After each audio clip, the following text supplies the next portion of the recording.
Hi guys, JT here, and today I'm bringing you some information on 10 games in Fanatical's Diamond Collection of June 2023 to help you in picking your 5 games.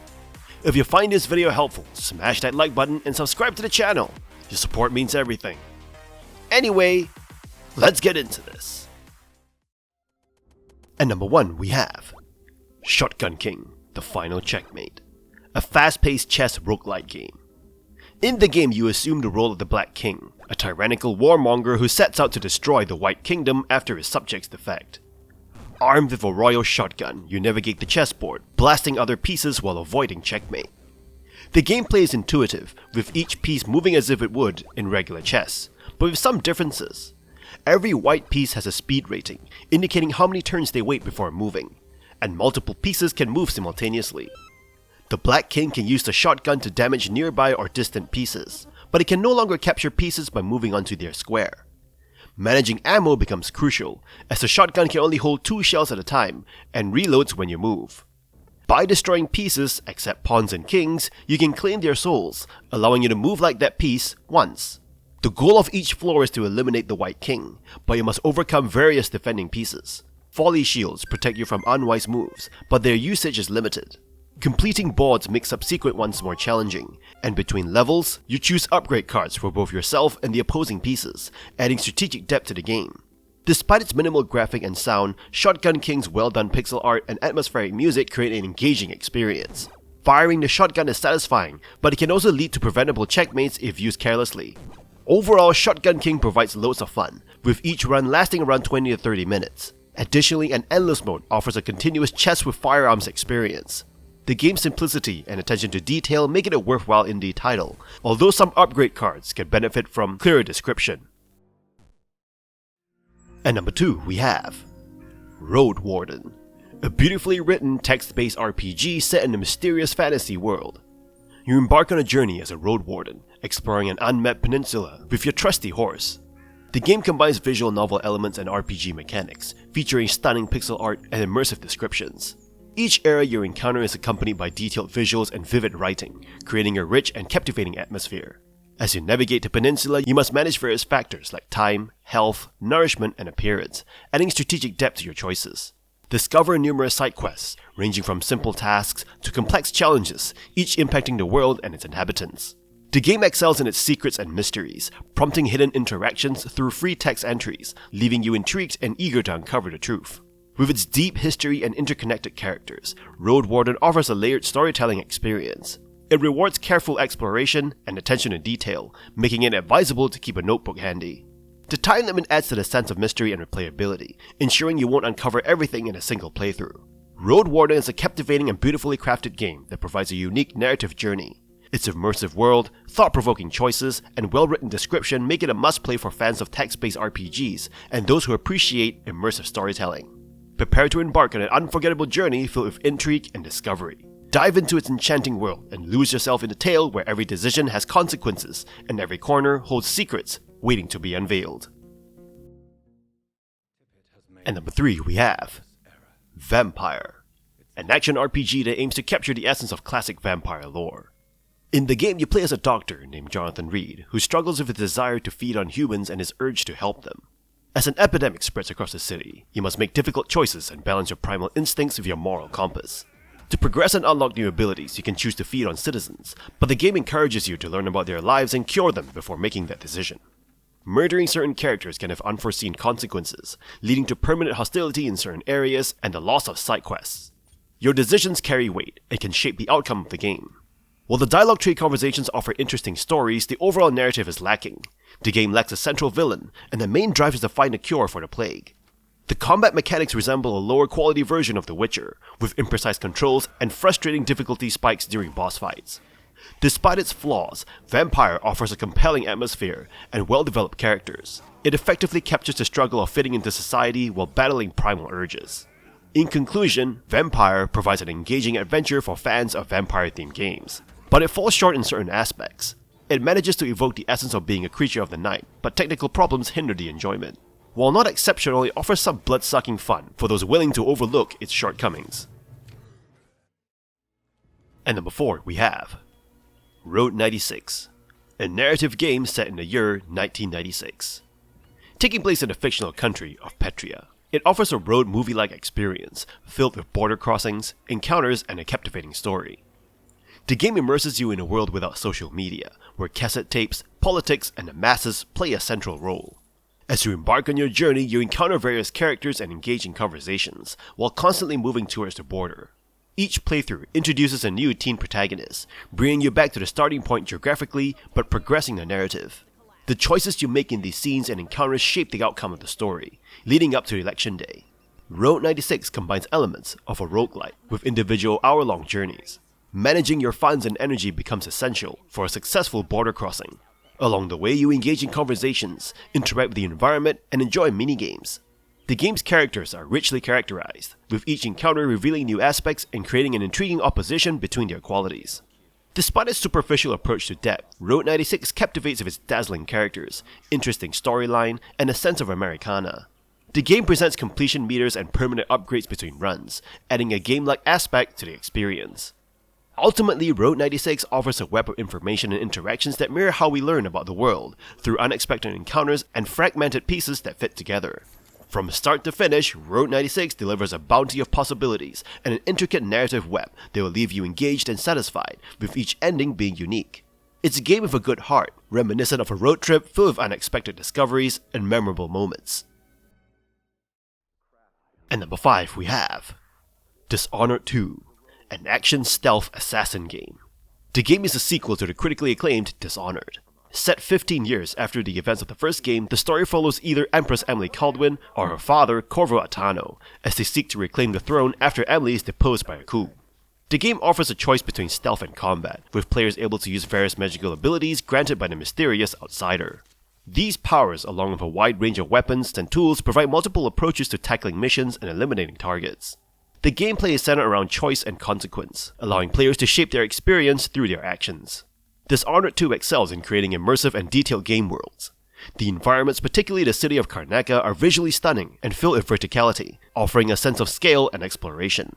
The game's writing is nuanced and engaging, with individual stories and deeper narratives that explore the consequences of choices. The level design is clever and inventive, introducing new mechanics and challenges in standout missions, like the Clockwork Mansion and the Crack in the Slab. While the game shares similarities with its predecessor, it elevates the experience with small, crucial details and large set-piece missions. The simulation of the game world is reliable and trustworthy, allowing players to plan and execute their strategies effectively. The game offers a satisfying mix of stealth, combat, and non-lethal options, catering to different playstyles.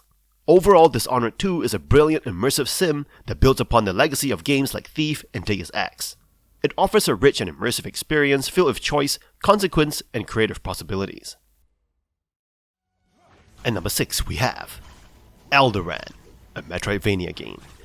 Set in the land of Elderand, you take on the role of a nameless bounty hunter amidst a religious civil war between two Lovecraftian cults.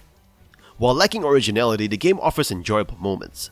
As you explore the world, you'll encounter familiar Metroidvania mechanics, including the acquisition of artifacts to gain new abilities such as double jumping and wall scaling. Elderand also incorporates RPG elements, allowing you to level up and distribute points to customize your character's playstyle. Combat takes place on a 2D plane, limiting evasive options, and some enemies can back you into corners. However, exploiting the enemy respawn system provides opportunities for gaining resources. Health and energy potions can be found or purchased, and save points are conveniently placed before boss battles. The bosses themselves can be challenging due to their high health pools, but understanding their hitboxes can lead to victory. Elderand strikes a fair balance between toughness and fairness, offering ample save points and opportunities for improvement. Visually, the game impresses with its pixel art, detailed environments, and fluid animations. However, finicky enemy hitboxes and excessive knockback can be frustrating. While not groundbreaking, Elderand provides a satisfying, classic hack-and-slash adventure that challenges players without overwhelming them with complex lore. It also runs smoothly on the Steam Deck platform, making it a worthwhile choice for those with that option. And number 7 we have Call of Cthulhu, a game based on Chaosium's pen and paper RPG. You play as Edward Pierce, a World War veteran turned private investigator. Set in 1924, you're sent to Darkwater, an island colony off the coast of Boston, to clear the name of Sarah Hawkins, an artist who allegedly killed herself along with her husband and child. The game blends elements of adventure, stealth, and role-playing games, offering a diverse gameplay experience. As you navigate the story across 14 different chapters, you uncover the mysteries of the Cthulhu mythos and encounter Lovecraftian horrors. The game emphasizes conversation and environmental inspection, focusing on investigative horror rather than traditional adventure or RPG mechanics. You can tailor your character's skills to your liking, investigate scenes for clues, engage in dialogue, and even run for your life in intense sequences. The controls are simple and responsive, and the game offers a degree of non-linear freedom, though the overall narrative is crafted and interconnected. Call of Cthulhu features stylized characters, detailed environments, and a somber soundtrack that sets the mood effectively. The game's art direction compensates for technical limitations, such as stiff animations and texture pop-in. It also incorporates gameplay elements like puzzles, stealth segments, and encounters with a Lovecraftian monster. Your choices and character sanity level influence the story, and lead to different endings. While the game has a polished overall experience, there may be occasional bugs or technical issues. Despite these minor drawbacks, Call of Cthulhu is regarded as one of the most accurate portrayals of Lovecraftian horror in a video game, successfully immersing players in a world of cosmic dread and existential terror. At number 8 we have Dungeons 3 Complete Collection, a strategy/god game where you play the evil villain, commanding your armies to wreak havoc. The game combines dungeon building similar to Dungeon Keeper, with real-time strategy elements. The story revolves around an evil lord, who after conquering all that is good, becomes bored, and sets out to conquer new lands. To aid in this endeavor, the lord recruits a dark elf named Thalia, raised by a paladin seeking to redeem herself. The game's humor is largely referential, drawing on fantasy series like Warcraft, Lord of the Rings, and Conan. The narrator provides comedic commentary and often breaks the fourth wall. The game's presentation features stylized and cartoonish graphics reminiscent of Warcraft 3 or World of Warcraft, while the soundtrack sets the mood with inspiration from movies like Lord of the Rings and Harry Potter. Gameplay consists of two parts, the Underworld and the Overworld. In the Underworld, you build your dungeon, manage resources, and indirectly control your units. The Overworld allows you to control your creatures directly as you battle against the forces of good. The game features a variety of unique levels with different mechanics, and your creatures can level up and grow more powerful over time. While Dungeons 3 Complete Collection offers a lengthy campaign with additional DLC levels, it has some shortcomings. The split gameplay between the Underworld and the Overworld sections results in less development depth for each. The game lacks the nuance of dedicated real-time tactics games, and features underdeveloped mechanics in some levels. Despite these drawbacks, the game is highly enjoyable and offers a unique experience. If you don't already own Dungeons 3, the Complete Collection is a recommended choice, providing ample content and fun gameplay. At number 9 we have Fallout 4, a post-apocalyptic sandbox RPG. In the game, you play as a vault dweller, exploring a world devastated by nuclear war. The game offers a highly customizable experience with intricate systems that allow you to tailor your gameplay to your liking.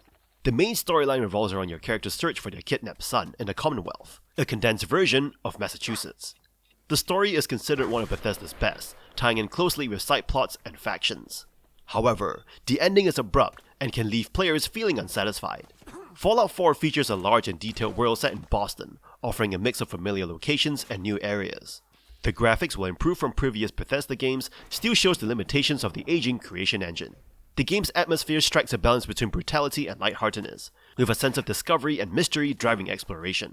The addition of voiced protagonists enhances immersion, and the companions are more than just a pack of mules, providing depth to the world and story. The new settlement system allows players to construct and customize settlements using resources collected from the environment. While it can be gratifying to see a settlement thrive, the workshop interface can be fiddly, and managing resources between settlements can be cumbersome. Gun customization is a notable feature, allowing players to modify their weapons with various attachments. The shooting mechanics are enjoyable, making combat a highlight of the game. The scarcity of ammo encourages experimentation and adds to the tension. Despite some flaws, Fallout 4 offers a vast and engaging post-apocalyptic world with a compelling main story, intriguing side quests, and immersive gameplay mechanics. At number 10 we have The Surge 2, a Souls-like action RPG set in the ruins of an industrial futuristic city. In the game, you play as an anonymous character who finds themselves in Jericho City, a metropolis plagued by the defrag, a maddening illness caused by a substance called nanite. As you navigate the city, you engage in tough, stamina-based combat, utilizing observation, stamina management, and timing to overcome enemies. The combat in The Surge 2 revolves around dismemberment mechanics, allowing you to target specific body parts for weaknesses and craft modular gear for those parts. With a wide variety of armor and weapons available, you can adopt different playstyles, whether it be a heavy-hitting brute or a nimble dodger. Progression in the game is tied to acquiring tech scraps, which can be used to upgrade equipment and level up your character's stats. The game features a sprawling and open world, filled with secrets, shortcuts, and different factions vying for control. Mad Bays serve as save points where you can upgrade and level up, while also respawning enemies in the area. When you die, you drop unspent tech scraps, creating a suspenseful challenge to retrieve it without dying again. While The Surge 2 excels in combat and character progression, its atmosphere, art direction, and story are somewhat lacking, with a generic and industrial theme. The level design and world building do not reach the heights of From Software's masterpieces. However, the game's satisfying combat, open character customization, and crafting system make it a standout entry in the action RPG genre. Deck 13 has successfully refined their formula and crafted a solid Souls-like experience with The Surge 2. The game's intense combat and the joy of dismembering enemies provide a compelling 20-hour campaign and beyond. Despite its shortcomings in world building and narrative, the game's core mechanics shine through, delivering a brutal and satisfying gameplay experience. And that's all for this bundle. This bundle is really good with some games that will keep you glued to your screen for hours on end, with some very fun games. However, do note that it is more expensive than most other bundles. In any case, kindly show your support by liking and subscribing to the channel. I look forward to connecting with you in the upcoming video.